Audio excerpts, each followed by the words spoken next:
And what is going on, everybody? So welcome back to another brand new video here on the channel. So in today's video, we're going to go over our NFL playoff power rankings. But before we get into today's video, if you guys are new to the channel, make sure to hit the like button, make sure to hit that subscribe button, make sure to ring that notification bell for all your daily uploads here on the Philly Sports Talk podcast. But with that being said, let's jump right into the video. What is going on, everybody? So today, it's that time of year where most people are going to be talking about doing their football power ranking, especially here in the postseason. To be honest, the start of the postseason. So this is going to be a little bit of fun. Kind of want to get you guys' thoughts in the comments down below. From these 14 teams, I'm going to be ranking from the bottom, from number 14 to the number 1 spot. If you guys don't like how I do or like my power rankings, or you want to see teams a couple switch, let me know in the comments down below. But with that being said, let's just kind of get right into it. So at the number 14 spot, I have the Seattle Seahawks. I think it's kind of self-explanatory of why they're at the bottom of this list.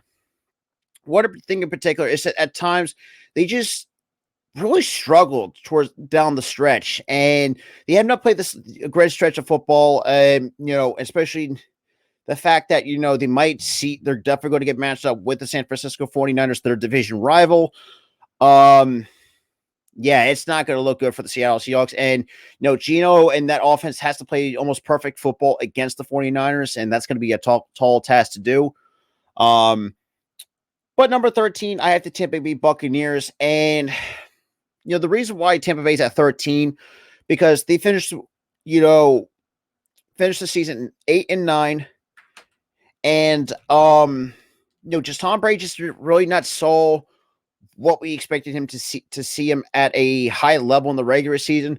But when it comes to the postseason, it's like a whole different animal with Tom Brady. The offensive line, not great. It's just this entire Buccaneers team is just not what it once was the last couple of years. So I'll have them at 13. And the number 12 spot, I got the Miami Dolphins. Now that's gonna ruffle a few feathers a little bit. Why I have them at number 12.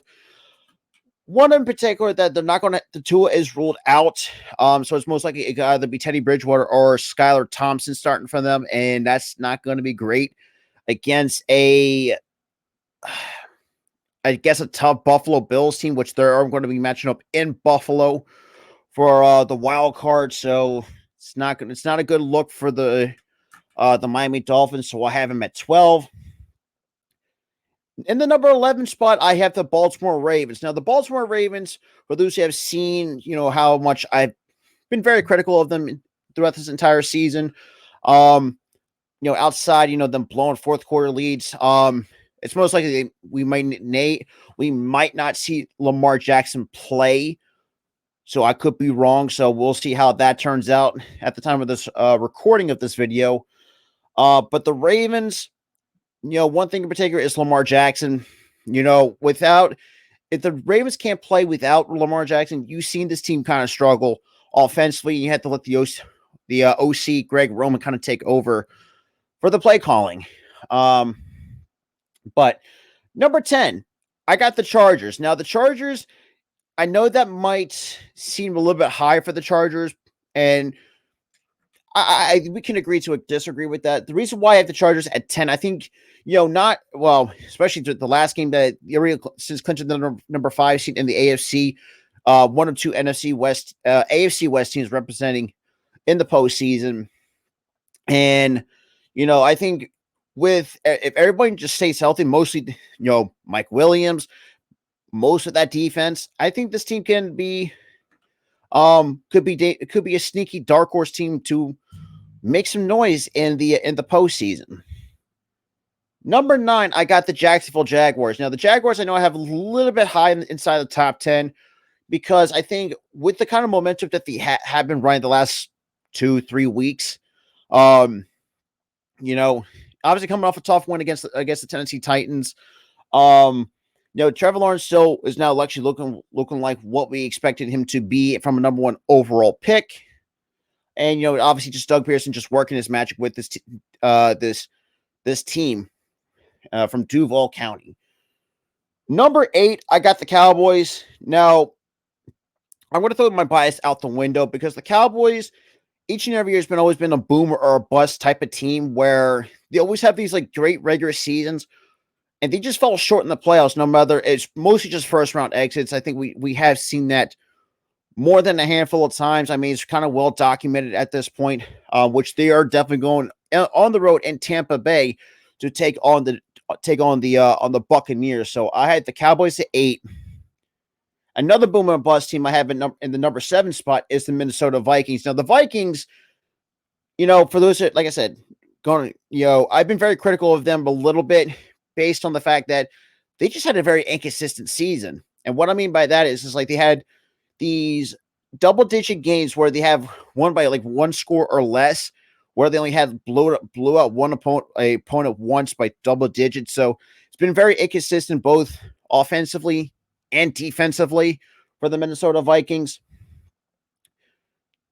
At the number 6 spot, I have the New York Giants. And the reason why I have them at number 6, because despite all the injuries that they battled, and the fact they still made the playoffs under Brian Daboll, and it's just very impressive to see what the Giants have done, just with the lack of personnel that they had for the remainder down the stretch to really seal the playoffs. The number 5 spot is my Philadelphia Eagles. Now, this is where I'm saying, because the next 4 teams above the Eagles are going to be some better teams in terms of personnel, the kind of experience, that kind of thing. The reason why I have the Eagles at 5, because I mean the defense has been one of the best that we've seen in quite some time. The offense has been pretty good as well, even though there's at times the play calling has not really been perfect, but we know how to really make things work. But number 4, I have the Cincinnati Bengals. Now the Bengals, with that slow start to the season, that's the reason why I have them at 4. Just because with that slow start and everything, everyone had to really kind of catch up, and also dealing with a couple injuries here and there. I think at times dealing with injuries from Joe Mixon, Jamar Chase at times. But yeah, so I had the Bengals at 4. I think they're still going to be one threat in the postseason. Number 3, I got the Buffalo Bills. Now the Buffalo Bills, obviously exactly what for what happened to Damar Hamlin was kind of a bit of a blow. But they are getting Micah Hyde back through just activate the practice window for him. But at times, the Buffalo Bills, just that defense at times can act a little bit inconsistent. But I still think that's going to be their mostly heavy favorite to make the Super Bowl. Number 2, I think most of us can agree, is the San Francisco 49ers. I mean, there's really kind of no clear-cut debate. I mean, you have Brock Purdy, Mr. Relevant, not irrelevant, might I add.